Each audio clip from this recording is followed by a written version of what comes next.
Hello, I'm Nura. Welcome to another video. Like I promised in my previous video, today I'm going to be talking about some analog photography topics and specifically how to choose a second-hand camera.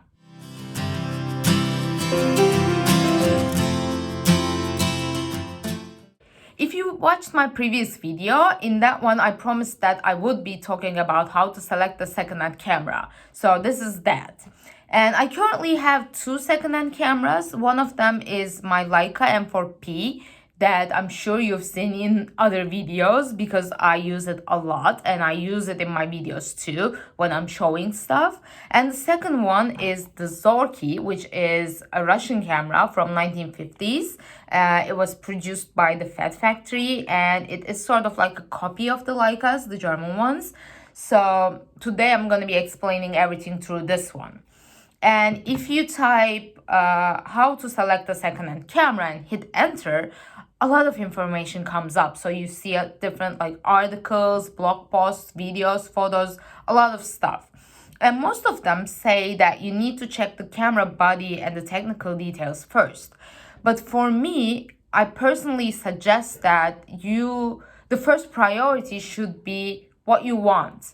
Because when you're selecting a camera, this is not like a everyday purchase. It's not like candy. So you want it to be something that you're going to use a long time. And for that to happen, you need to know what you need and what you want. Like when I was selecting my Leica, I was in between a couple different models. And at last it was between the M6 and the M4P that I currently have. And what happened was, of course, the M6 is a higher model and it has the light meter built in. So that is a huge plus when you think about it. But the price was like triple what M4P was. And at the end, I decided that I did not need the light meter. I can always use an app, or I've been shooting for a long time. So I'm already used to some of the settings. So for me, checking my needs and wants and my price range, M4P ended up being the better selection. So that's why I'm saying that you need to decide what you want and need first so that you can narrow down your search and at least get it between a couple different models so that you can look at the other stuff as well. So number one is your needs and your wants. And number two is, of course, the camera body, because the camera body says a lot. When you look at it, like this one is pretty decent. It's pretty clean. I mean, not the cleanest, but this has been around for like 70 years. So that's acceptable. And so camera body is important because, for one thing, if there are like dents and cracks and stuff, the camera might let light leaks in, which you may not want. And also that might actually suggest that something inside might be broken. So that's another important thing to check, that the camera body, and if there's a lens, that the lens is clean. So that's number two. And number three is, in different parts, the technical details. So I'm gonna just take this off and show you. So you need to check the different settings and how they work. And the first thing you can check is, of course, the shutter speed. So this one, the Zorky, ranges between 500 of a second to be bulb mode. So when I press the shutter now, you barely see it open and close. Oops, wait, that was 500. That was 100. If I can move it, sorry. This is why I don't use this that often. Okay, now we're at 500 of a second and you barely see it move. And then when I move it on to 100 of a second, you can actually sort of see it real quick. And if I was to move it to bulb mode, then it stays open as long as I keep my finger here. So that's something you need to check, because it's important to know that when you change your shutter speed setting, that the amount of time the curtain stays open changes. So that's That's one thing to check. Another thing to check is the apertures. So for the apertures, like this is the largest one this lens has, which is 3.5.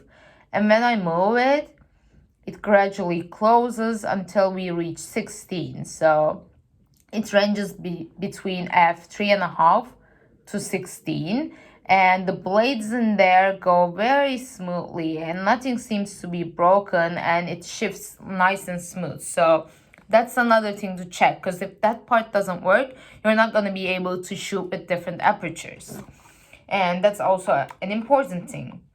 Another important thing is if the camera does have a light meter, it's important to check if the light meter works. So how you can check that is by changing the settings. Does anything change in the light meter? So like if I move this to 500 of a second, it should show me that the aperture needs to be changed, or vice versa. Or if I point it towards a more lighted place, it should alert me as well. So that is something you need to check. Unfortunately, this also doesn't have a light meter, so I can show that to you. And a final thing I think that you need to check when you're looking for a camera is focusing. And so in my previous videos, I'm sure you've seen my LCA as well and already know that how much I use that. And the LCA or the Sprocket Rocket, the Diana, all those Lomo cameras that I have are they don't show you the focus. So what you need to do in those is decide your distance. So like the LCA has 0.8 centimeters, 1.5 meters, 3 meters, and infinity. And between those, when you change the setting, nothing changes in the viewfinder. So when you look through, you just see the front and you don't see any of the focusing that you're doing. And I'm so used to that like I can just go, okay, here we go. This is 1 meter, so I need to be at 1 meter to shoot. And I'm so used to it that when I got my Leica, I didn't check it. So I think it was like the third or fourth roll where my husband was taking a photo and he was like, this thing doesn't focus. And I'm like, what do you mean? And he noticed that when you change the distance setting to focus, the image was lining up sideways, but it wasn't lining up vertically. So I got used to it after a while, but I didn't even notice it was broken. So I strongly suggest that you check that as well. And another thing is, which is related to rule number 1, is like this one ranges between apertures 3.5 to 16 and shutter speed bulb to 500. And does this answer your requirements, or you need more shutter speeds, or you need a wider aperture? So these also will help you decide on the model.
So a quick recap. Rule number 1, make sure that you know what you want and what you need in order to narrow down your search. Rule number 2, check the camera body because it tells you a lot about what the camera's been through and if everything will work properly or not. And rule number 3, which is in parts because you need to check all the settings. So the shutter speed, the aperture, the focusing, and if there's the lens, just take it off and make sure that it's clean as well. So all of these will help you select the camera, the correct camera for you, and you will be making an investment just for once and hopefully use it for years to come. And I hope you enjoyed this little video, and if you are looking forward to my upcoming content, make sure that you subscribe to my channel and hit the bell button. And if you have any questions or comments, just drop me a line down below and I'll get back to you. And I hope to see you here in the next video. Bye!